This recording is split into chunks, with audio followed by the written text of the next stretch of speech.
Olá pessoal, eu quero dizer que é um prazer estar com você aqui. Mais uma vez estamos juntos. Fico muito feliz de você estar participando deste grande evento aqui, que é o nosso evento, desse Sabaulão Feliz, não é isso? Vou estar à sua disposição durante todo esse sábado. Você pode olhar para mim quantas vezes você quiser. Não fique tranquilo, se você não entendeu, você pode dar pausa, você pode começar de novo, você pode assistir depois, o horário está disponível. Então, até hoje, meia-noite, tudo está à sua disposição, beleza? Então eu vou trazer aqui, pessoal, algumas questões de direito administrativo. Para quem não me conhece, está aqui, ó. Eu sou o professor Leandro Pereira, eu sou o professor de Direito Administrativo, tá legal? Professor de Direito Administrativo e algumas legislações que são correlatas a essa disciplina, óbvio, Direito Administrativo. Então eu vou ter a oportunidade de, em algum momento, estar ministrando a Lei 8666, a Lei 9784/99, a Lei 8429, a 8112, algumas leis complementares, enfim. Eu tenho a oportunidade de trabalhar algumas outras tantas leis com vocês, beleza? Então pensa comigo o seguinte, para não fugir da regra, eu quero fazer para você uma proposta indecente. Vamos para a número 1, ok? Vamos para a questão número 1 e conforme eu vou passando o slide aqui, eu vou mostrando para vocês as nuances que devem ser necessárias para que você fique atento na hora da prova, beleza? Número 1, para não fugir da regra, você vai acompanhar comigo a leitura aí, ó. De acordo com a jurisprudência do Supremo Tribunal Federal, a administração pública está obrigada a nomear candidato aprovado em concurso público dentro do número de vagas previstos no edital do certame, ressalvado situações excepcionais dotadas as características supervenientes, imprevisibilidade e necessidade. Beleza? Bom, o tema que deve ser abordado aqui e ressaltado chama-se concurso público.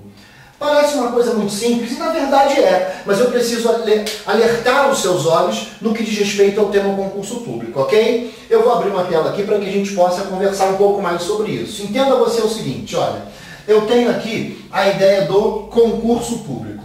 Antes, você precisa entender que você vai fazer parte da máquina administrativa, que você vai se inserir na estrutura do Estado. Mas é necessário uma ordenzinha cronológica para isso, ou seja, o primeiro passo é a realização de um concurso público. Você precisa acessar um cargo público mediante um concurso público, ok?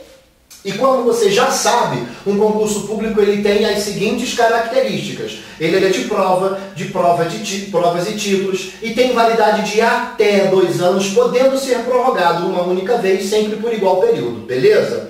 Tranquilidade até aqui? Paz no coração. Daí vem as polêmicas à parte, não é isso? Que tipo de polêmica? Vamos lá. Se você sabe que um concurso público ele pode ter o prazo de validade de até 2 anos, imagine você que eu instaure o concurso público agora aqui em 2015. Esse concurso pode ter validade até 2016? Sem dúvida nenhuma. Por quê? Porque este primeiro período aqui é uma discricionalidade para a autoridade administrativa, quando a lei diz até 2 anos. Quanto a isso não há dúvida. Bom, e o segundo período? Se ele acontecer, porque eu quero dizer que o segundo período ele também é uma discricionalidade, na medida que a lei diz podendo ser prorrogado, beleza? Então existe aqui uma outra discricionalidade. Só que o segundo período, ele é uma discricionalidade e também um vínculo. Por que isso? Porque eu escolho ou não prorrogar, mas uma vez escolhendo prorrogar, eu estou preso, atrelado ao primeiro período. Ou seja, se aqui eu escolhi 1 ano, querendo eu escolher ou prorrogar, eu estou vinculado ao próximo período. Então, meu concurso ele vai até 2017. Se no primeiro período eu escolho 2 anos, obviamente eu estou vinculado ao próximo período, o primeiro período. Então, aqui meu concurso vai até 2019. Pessoal, em 2015 você faz esse concurso e foram 1000 vagas. 1000zão. Caraca, muita vaga, Leandro. Perfeito. É muita vaga mesmo. Mas você só precisa de uma. Imagine você que você tenha tirado a 1000ª colocação. Minha pergunta é muito simples para você. Você está feliz porque tirou a 1000ª colocação? Eu não tenho dúvida. Eu não tenho dúvida de que você está felizaço, soltando rojão de 12. Tanto é que você está feliz porque você sabe que o candidato que é aprovado dentro do número de vagas, ele tem aquilo que a gente chama de direito líquido e certo. Opa! Direito líquido e certo. Prestou atenção nessa brincadeira? Direito líquido e certo. Mas deixa eu ser repetitivo e chato e vou ficar massificando isso na sua cabeça. Por quê? Porque o tema concurso público vai efetivamente concluir dessa forma. Candidato, aprovado dentro do número de vagas. Que fique bem claro, hein? Dentro do número de vagas. Você tem um direito líquido e certo, que é um direito assegurado de ser nomeado imediatamente, claro, dentro do prazo de validade do concurso. Beleza? Esse direito líquido e certo, ele seria chamado pelos bancas organizadoras de direito objetivo ou direito subjetivo? Daí, eu preciso ressaltar aos seus olhos algumas informações. Preste atenção, gente. Presta muita atenção. O candidato aprovado dentro do número de vagas tem um direito líquido e certo. Sendo este direito líquido e certo um direito, olha, subjetivo. Ó, o direito, ele é um direito subjetivo. Talvez algumas pessoas estejam concluindo que este direito é um direito objetivo. Sabe por quê? Vou lhe explicar o porquê. Porque dentro da doutrina do direito administrativo, nós temos uma parte dos doutrinadores afirmando que esse direito chamado líquido e certo é efetivamente um direito objetivo. Mas como eu disse, doutrina do direito administrativo. O Supremo Tribunal Federal ele já tem algo pacificado nesse sentido. O Supremo Tribunal Federal ele afirma que o direito líquido e certo, ele é um direito subjetivo. Então nós vamos concluir e vamos abraçar a ideia do STF. E muitas pessoas perguntam, e por que eu não vou para a doutrina do direito administrativo, já que eu sou um doutrinador, já que eu sou um jurista, já que eu sou um professor de direito administrativo? Muito simples. Por quê? Porque se porventura uma banca, não importa qual, ela não acatar a ideia de que direito líquido e certo trata-se por um direito subjetivo, eu recorro ao Poder Judiciário. E lógico que é o Poder Judiciário quem conclui, quem defende e quem abraça também a ideia de que esse direito líquido e certo é um direito subjetivo. Então você vai guardar no seu coração essa ideia. Beleza? Você vai ser, eu estou afirmando, não estou perguntando, eu estou afirmando que você vai se tornar um servidor. O seu nome vai sair no Diário Oficial, eu estou afirmando. O seu nome sair no Diário Oficial, você fica muito feliz. Por quê? Porque você já sabe que você, quando estiver dentro do número de vagas, você acabou de conquistar, adquirir um chamado direito líquido e certo, e aí você responde na prova que esse é um direito, o quê? Fala daí que eu quero escutar daqui. Exatamente, é um direito subjetivo dentro do número de vagas. E algumas pessoas perguntam, e se eu não tirar dentro do número de vagas? Obviamente você teria e terá uma expectativa de direito em relação ao seu cargo. Ok? Beleza? Tranquilidade? Pois bem, se eu volto para a questão, eu vou ter algumas orientações. Vamos lá, eu vou apagar aqui para que eu possa retornar à questão anterior, na verdade foi a nossa primeira, e para que a gente possa criar uma linha de raciocínio no que diz respeito efetivamente ao nosso gabarito. Vamos lá, o que está escrito então na nossa questão? De acordo com a jurisprudência do STF, olha para cá, STF, fechou comigo? STF. A administração pública está obrigada a nomear um candidato aprovado em concurso público dentro do número de vagas previstos no edital. Eu posso chamar mais? Pode. Não há proibição quanto ao chamar mais. Posso chamar menos? Não. Se eu coloquei no edital 1000, eu tenho que chamar 1000. Se eu coloquei 500, eu tenho que chamar 500. Pode ser mais? Pode. Ótimo. Ressalvadas situações excepcionais, dotadas de características de superveniência, imprevisibilidade e necessidade. Superveniência é algo que não estava previsto, é algo que aconteceu posteriormente. E isso pode e serve de fundamento para que a autoridade administrativa, na figura do órgão ou entidade, não convoque, não chame. Por exemplo, aconteceu uma ilegalidade. É algo que não estava previsto. E todas as vezes que se identifica uma ideia de ilegalidade, eu não vou efetivamente concluir o concurso público, porque eu vou ter que anular. Pois bem, se eu tiver que dar um gabarito para essa questão número 1, você já tem um gabarito, que é uma questão correta. Fechou? Todo mundo junto? Perfeito? Tranquilidade, paz no coração, não sai daí não, porque nós vamos fazer a questão de número 2. Vamos lá. Agora eu quero o número 2 junto comigo, ó. A prerrogativa de presunção de veracidade dos atos da administração pública autoriza a aplicação de penalidade disciplinar a servidor público com base na regra da verdade sabida. Poxa, vamos trazer algumas questões aqui, ó. Presunção de veracidade dos atos, ok? Aplicação de penalidade disciplinar e verdade sabida, beleza? Vamos destacar esses 3 tópicos. Presunção de veracidade dos atos, aplicação de penalidade disciplinar e verdade sabida. Aí a gente vai direcionar vocês a uma linha de raciocínio, beleza? Acompanha comigo porque eu vou subir aqui uma tela para a gente escrever algumas coisinhas. Vamos lá? Beleza, pessoal? Olha o que a gente separou primeiro. A gente separou a presunção de veracidade. Vamos acompanhar o que significa dizer isso. Imediatamente, eu quero dizer que vocês se tornarão, afirmando sempre isso, se tornarão servidores e vão praticar atos administrativos em nome do poder público, ok? Atos administrativos em nome do poder público. E para que esses atos administrativos sejam praticados, é necessário que vocês constituam atributos. Atributos dos atos administrativos. Oh, que legal! O que são atributos? Porque eu quero afirmar o seguinte, sim, vocês serão servidores, mas vocês também continuarão com a característica de ser cidadão ou cidadã, ou seja, um integrante da sociedade. Mas qual é a diferença do teu ato como um particular do teu ato como um servidor público? A diferença se dá pelos seus atributos, desde que você entenda que atributos são qualidades, características, e essas qualidades e essas características elas vão diferenciar um ato administrativo de um ato praticado por um cidadão, por um particular, por um integrante da sociedade.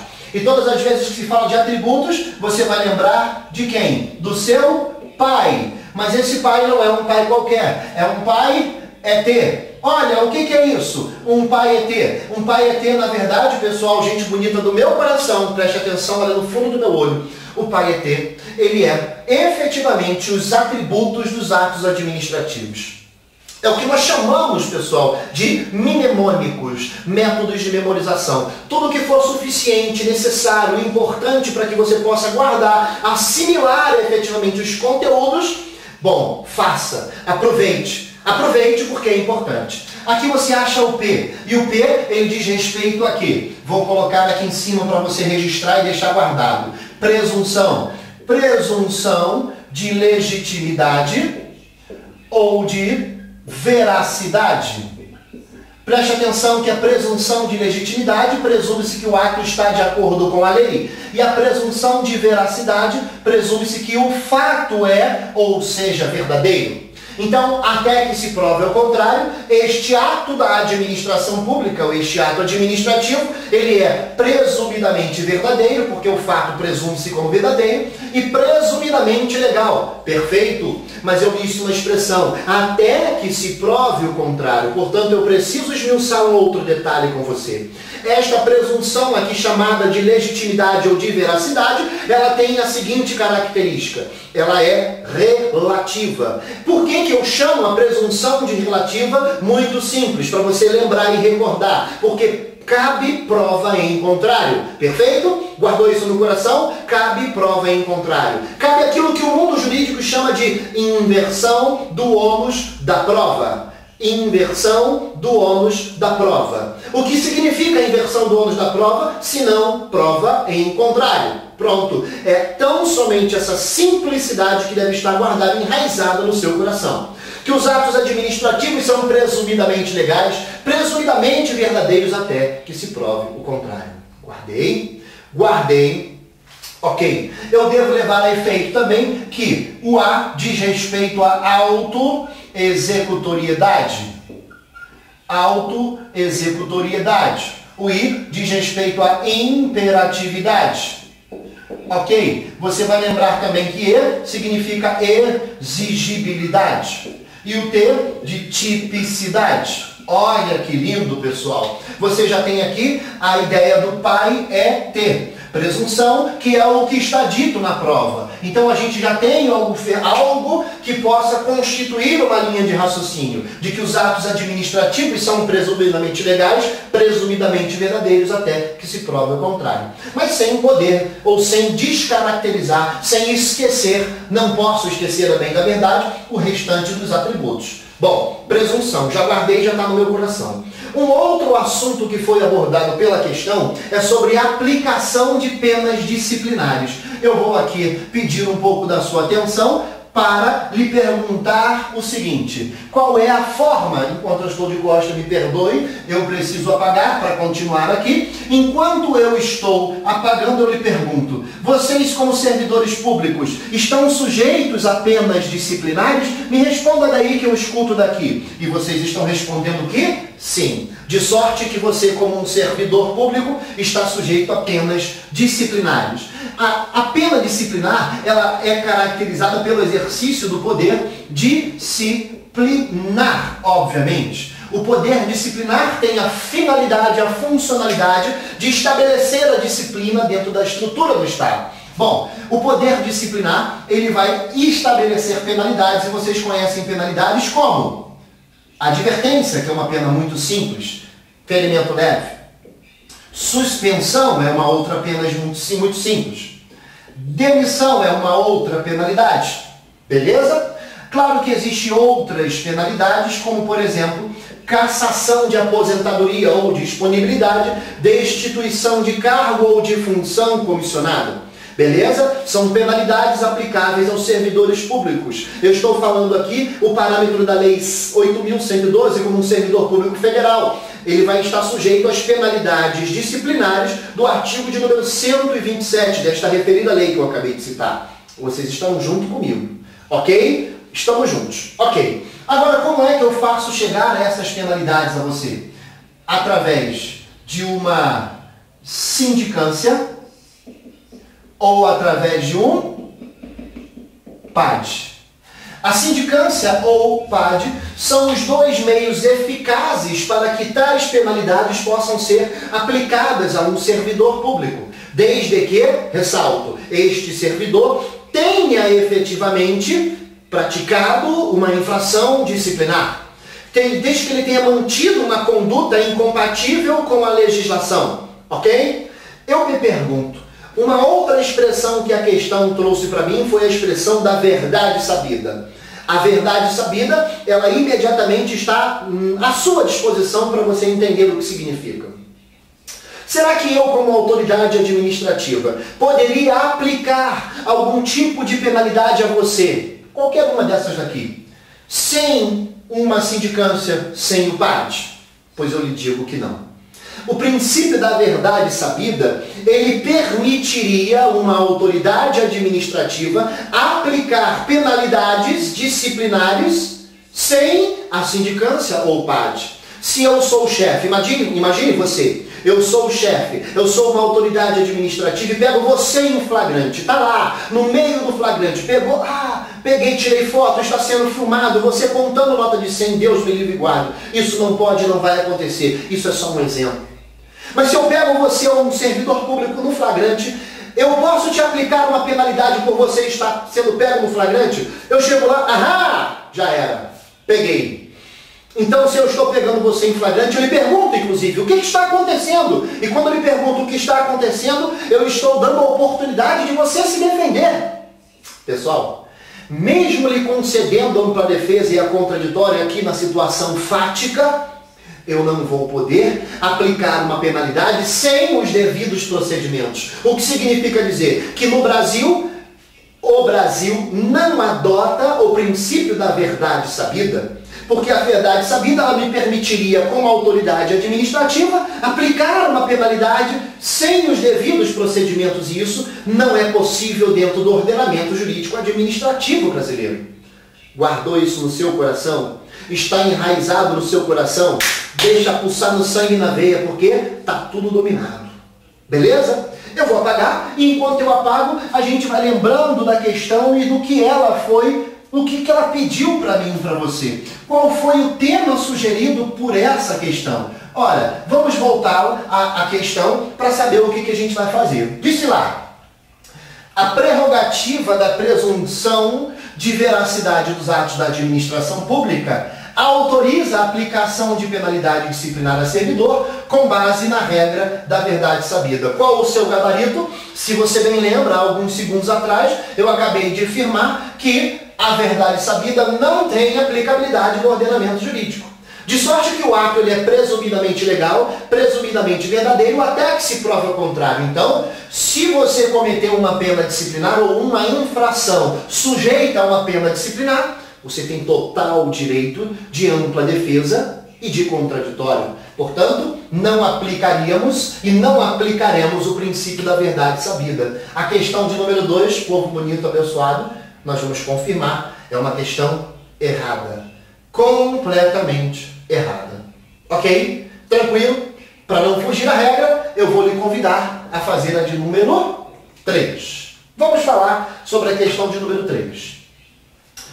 Suponha que, em razão de antiga inimizade política, o prefeito do município X desaproprie a área que pertencia a Cleide. Olha aí, Cleide.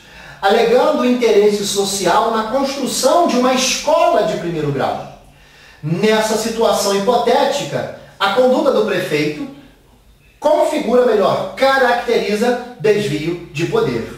Poxa vida, interesse social. Suponha que em razão de antiga inimizade, presta atenção. Então o que Cleide é do prefeito? A Cleide ela é inimiga. E aí o que o prefeito fez? Cleide, vou te desapropriar, sabe por quê? Porque eu tenho interesse social dentro do seu terreno, do seu lote, da sua casa.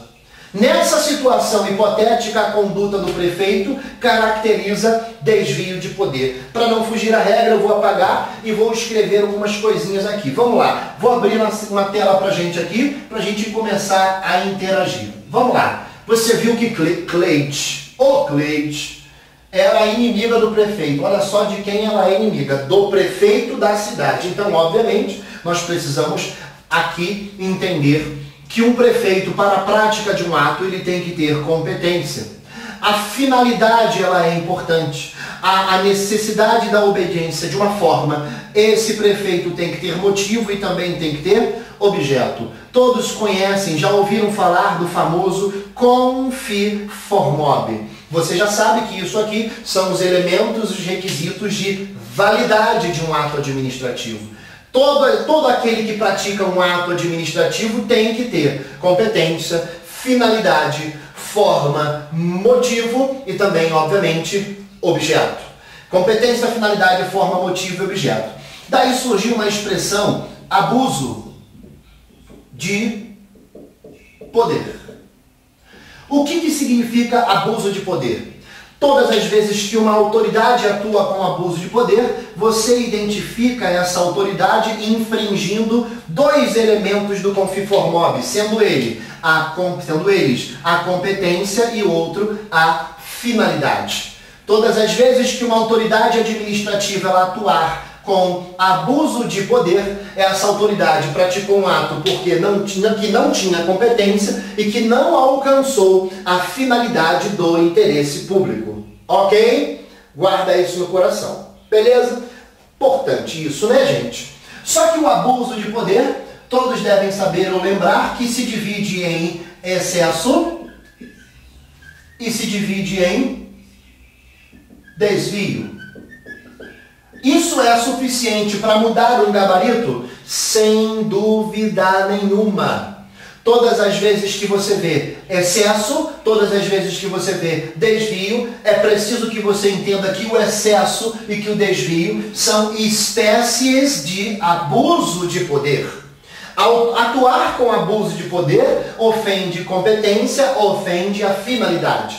Atuar com excesso de poder, ofende tão somente a competência. Atuar com desvio, ofende tão somente a, vamos lá fazer a linha para o lugar certo, ofende tão somente a finalidade. Quando uma autoridade ela atua com abuso de poder, essa autoridade imediatamente está atuando sem ter competência, sem alcançar a finalidade. Quando uma autoridade ela atua com excesso de poder, porque é uma nomenclatura a ser utilizada, excesso de poder, essa autoridade só não tinha a competência. Quando essa autoridade ela atua com desvio de poder, porque é uma nomenclatura utilizável, desvio de poder ou desvio de finalidade. Imagine você alguns exemplos clássicos para isso. Presta bastante atenção nesse negócio. Imagine que quando você tomar posse, que fique bem claro, é na posse onde eu vou te investir de poder, na posse onde eu vou te integrar junto ao poder público, atribuir a você a competência que lhe é devida, porque você passou no concurso. No momento da posse eu lhe atribuo a competência para aplicar penalidades, inclusive. Você vai poder aplicar penalidade de advertência e a penalidade de suspensão. Imagine você que eu lhe dou essa competência. Eu permito que você aplique penalidade de advertência ou que aplique a penalidade de suspensão.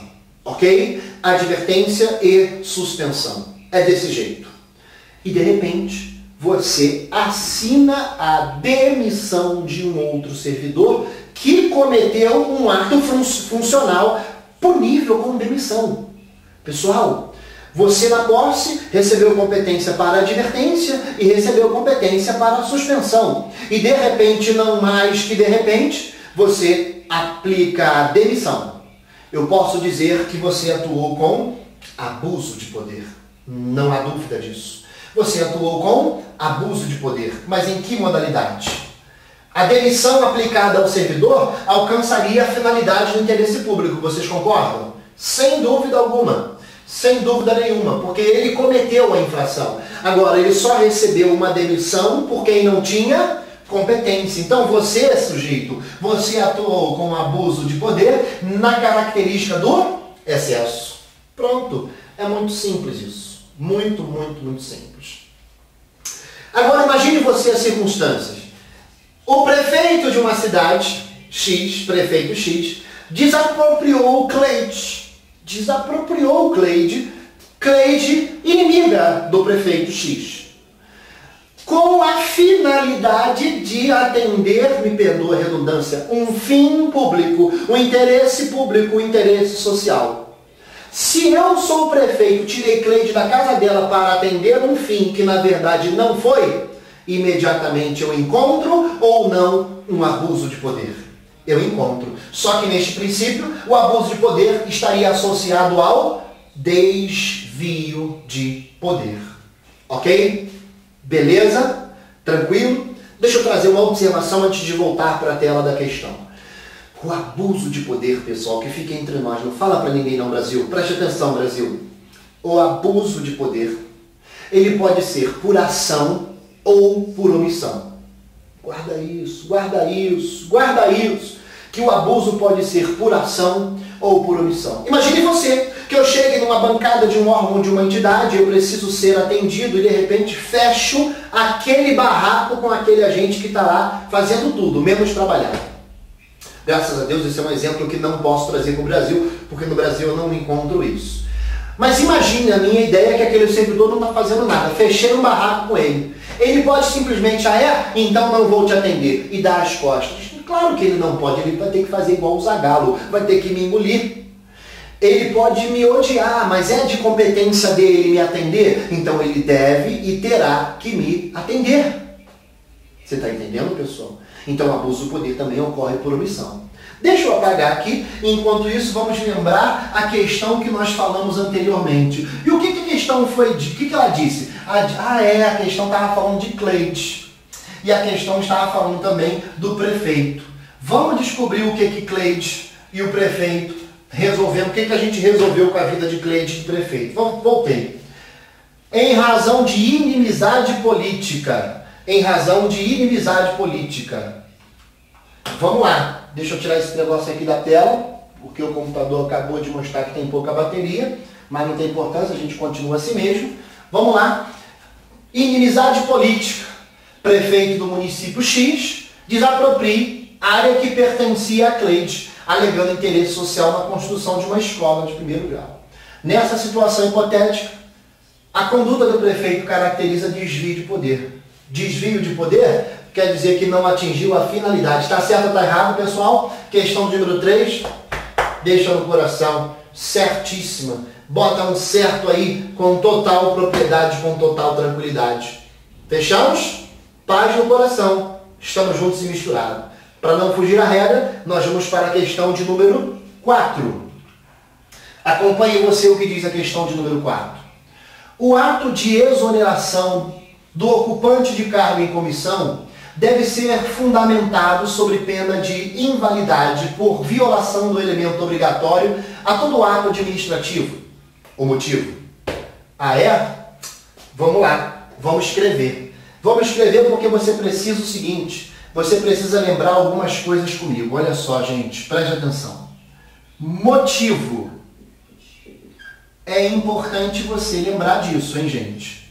O motivo, sem dúvida nenhuma, quem já teve aula comigo não pode e não vai esquecer, porque a gente brinca muito em cima disso aqui, brinca mesmo, a gente gosta, porque são várias piadas que surgem do tema. O motivo é diferente de motivação. Ponto. Não se discute isso. E o motivo, ele é caracterizado como uma situação de fato, como uma situação de direito. Todas as vezes que existe um fato, todas as vezes que existe um direito, você conclua que existe um motivo. Ok? Fato, direito, motivo. Eu vou exigir da autoridade administrativa uma motivação. Opa! É daí que lembro para vocês, pessoal, o que é a motivação. Motivação, ela é a fundamentação. Vocês lembram disso? Claro que sim. Motivação, ela é a fundamentação legal. O que significa dizer que a motivação tem que ser de acordo com a lei? A motivação, ela é a justificativa. Justificativa, o quê? Legal. Obviamente, você vai lembrar que a motivação tem que se justificar de acordo com a lei. Você vai lembrar que a motivação nada mais é do que a exposição dos motivos. Exposição dos motivos. Eu tenho que fundamentar, olha para cá, motivar de acordo com o fato, motivar de acordo com o direito, eu tenho que expor os meus motivos. Perfeito? Mas aí uma indagação tem que surgir sempre no seu coração. Todo ato tem que ter motivo e todo ato tem que ter uma motivação. Essa frase, ela seria verdadeira ou ela seria falsa? Vamos lá. Ela é falsa porque você vai anotar e vem lembrar sempre que todo ato tem que ter um motivo. Mas nem todo ato tem que ter motivação. Guardou isso, gente? Eu vou repetir. Todo ato tem que ter um motivo, mas nem todo ato tem que ter uma motivação. Você já guardou isso no coração, você aplica isso agora dentro de uma questão. A motivação, eu sempre costumo dizer que, em regra, olha só, em regra, a motivação, em regra, entre aspas, ela é obrigatória, gente. Quem que é obrigatório em regra? A motivação. Ei! Mas com a expressão em regra surgindo no cenário, é óbvio que você vai lembrar que tem exceções. Porque a graça do direito é justamente as exceções. Porque se não fossem as exceções, a gente já combinou que seria um tédio total, não é? Ótimo, pessoal. Que coisa bonita, então. Entenda você isso aqui. Em regra, a motivação ela é obrigatória. Mas ela é obrigatória para quê? O que eu preciso motivar, o que eu preciso fundamentar? Eu preciso motivar e eu preciso fundamentar nada menos do que ato vinculado ou ato discricionário. Pronto, guarda no seu coração que o que é necessário se motivar é o ato vinculado e o ato discricionário. Os dois. Tá legal? A motivação, em regra, ela é obrigatória tanto para ato vinculado quanto para ato discricionário. Guardei isso. Eu guardei isso com total propriedade no meu coração. tanto um ato vinculado quanto um ato discricionário necessitam de uma motivação, de uma fundamentação, de uma justificativa, gente. Mas espera aí, Leandro, eu só conheço o ato vinculado, só conheço o ato discricionário. Se o vinculado e o discricionário tem que ser motivado, me resta o quê? Ora, resta as exceções. E uma das exceções você coloca ali, ó, cargo ad nutum. E isso aqui vai ajudar a dar o gabarito, hein? Vai ajudar a dar o gabarito. Cargo ad nutum. Interessante frisar, interessante destacar. Cargo ad nutum. O cargo ad nutum é uma expressão do latim que tem por significado a qualquer tempo. E o cargo ad nutum, pessoal, ele diz respeito ao cargo comissionado. Você precisa lembrar, precisa ter como lembrança que, preste atenção, precisa ter como lembrança que o cargo comissionado tem a característica em lei de ser de livre nomeação e de livre exoneração. Ou seja, entra quando eu quero e sai quando eu quiser. Quando eu quem? Eu, autoridade administrativa. Eu, chefe, é quem vou designar o momento que você entra e o momento que você sai. Pronto. É isso que eu tenho que fazer. Quando você vai entrar e quando você sai, fica a minha criteriedade. Então eu tenho esse critério de escolha. Entenda o seguinte. Eu não preciso motivar o cargo ad nutum. Claro que eu também tenho exceção nos atos declarados de mero expediente. Deixa eu colocar aqui, né? Mero expediente. O ato de mero expediente não necessita de uma motivação. Aliás, tem uma frase que eu sempre levo para vocês, para você que está me ouvindo, para você que já teve aula comigo, quem não teve, eu sempre peço para guardar assim, ó, que a motivação só não é obrigatória quando a lei exigir, que é o caso do cargo ad nutum. A lei exige que neste cargo não precisa fazer motivação. Ou quando a natureza do ato ela é incompatível com a motivação. No caso, o cargo de mero expediente, ele é incompatível com uma motivação.